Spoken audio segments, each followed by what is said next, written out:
Welcome back to my YouTube channel Amrapali Pawar. आज आपण इथे भेंडी फ्राय बनवणार आहोत।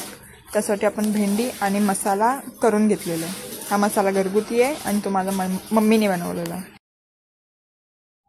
चला तर मग आता भेंडी आपण कापून घेऊया मधून।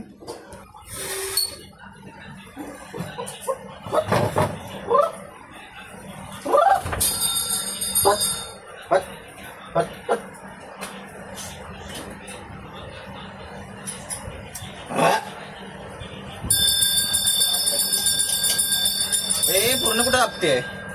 एक फक्त काट्यामध्ये टाका मारायचा असतोय।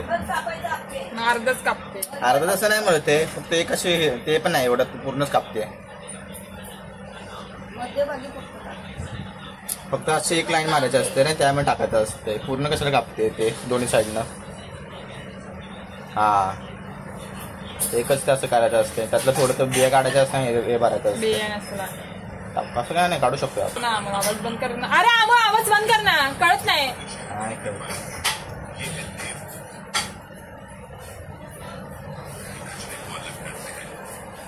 रिटर्न काय रिटर्न झाले का आपल्या व्हिडिओ देतोय तू, आम्हाला आवाज कमी करते का?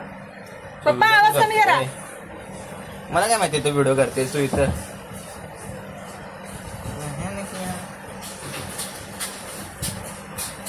काय अरे तू उजेड नाही असते।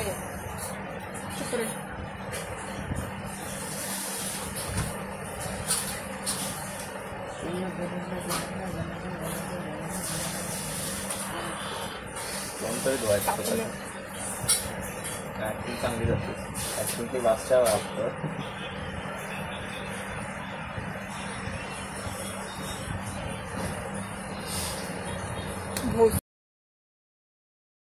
आपण आता भेंडी मधून कापून घेतलेली आहे।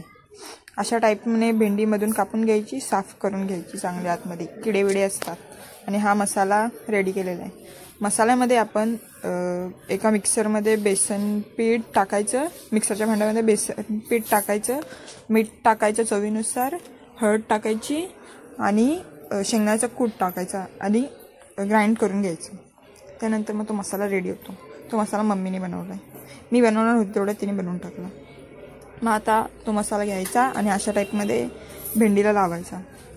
खूप जास्त लावायचा, कारण की तो तेलात तो पडणारच आहे। वरून काढून सगळीकडून लावून घ्यायचा। ही मी मेलेगत लावते, पण मेलेगत नाही लावायचा, भरून भरून ठसायचं त्यामध्ये। मग असे आपण एक एक करून सगळ्या भेंडींना मसाले लावून घेऊया।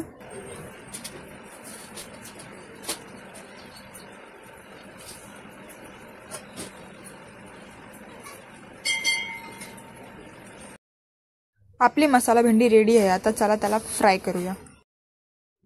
अरे थांब, इतक्यात फ्राय नाही करायचंय। मम्मीने आपल्याला बटाटे पण कापून दिलेले आहेत, कारण की मसाला खूप उरलेला, तो मसाला वेस्ट होईल म्हणून बटाट्याची कापं पण करायची। मग बटाट्याचे गोल कापे करून घ्यायचे आणि तोच मसाला त्याला लावायचा। थोडे बटाटे वल्लेच ठेवायचे कापे, ते म्हणजे तो मसाला चांगला चिटकेल। ज्यांना रवा पाहिजे तो रवा पण टाकू शकतो, असं काही नाही, पण मी नाही टाकलेलं। आणि असं सगळे एक एक करून कापांना पण मसाला लावून घ्यायचा आहे। नंतर मग सगळे एकदमच फ्राय करायचे। इथे गॅसवर पॅन ठेवून आपण तेल टाकून तेल गरम करतोय। तेल गरम कधी होते त्याची वाट बघायची। वाफ आली की, गरम वाफ आली की मग त्याच्यामध्ये भेंडी टाकायची। गरम वाफ आलेली भेंडी टाकून द्यायची। सर आवाज आला पाहिजे, कसा असा। मग आता ह्याला कसं उलट्या बाजूने शिजवायचं। मी उलटं शिजवते, कसं शिजवते मलाच नाही माहिती। नंतर मी बरोबर शिजवलं कॅमेरा बंद केल्यावर। हे मग ह्याला थोडंसं असं काळसर मरून असं कलर येऊपर्यंत भाजायचं, म्हणजे नरम होईपर्यंत भाजायची। ही आता कडक आहे ना, तर नरम होईपर्यंत भाजायची। ही ऑलमोस्ट भाजलेली आहे। मग मी ह्यात अजून भेंडी टाकली। ते चार करत बसायचं नाही, थोडंसं तेल अजून टाकलं आणि मग एकदमच सगळं भाजून घ्यायचं। आणि ह्यामध्ये मी बटाट्याची कापं पण भाजलेली आहेत। ही आपली भेंडी एवढी होती, एवढीशीच झाली। आता ही कापं तुम्हाला असं वाटते तेल जास्त आहे, पण ते नाही आहे, ते तेल निघतं।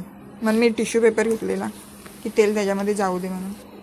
बटाट्याची कापं एवढी भारी दिसत होती ना, भेंडी पण हे बघा अशी नरम झाली पाहिजे भेंडी, कडक नाही, नाहीतर मग ती कच्ची राहणार। ही बटाट्याची कापं आणि बटाटे कसे काय लवकर शिजतात तेलामध्ये.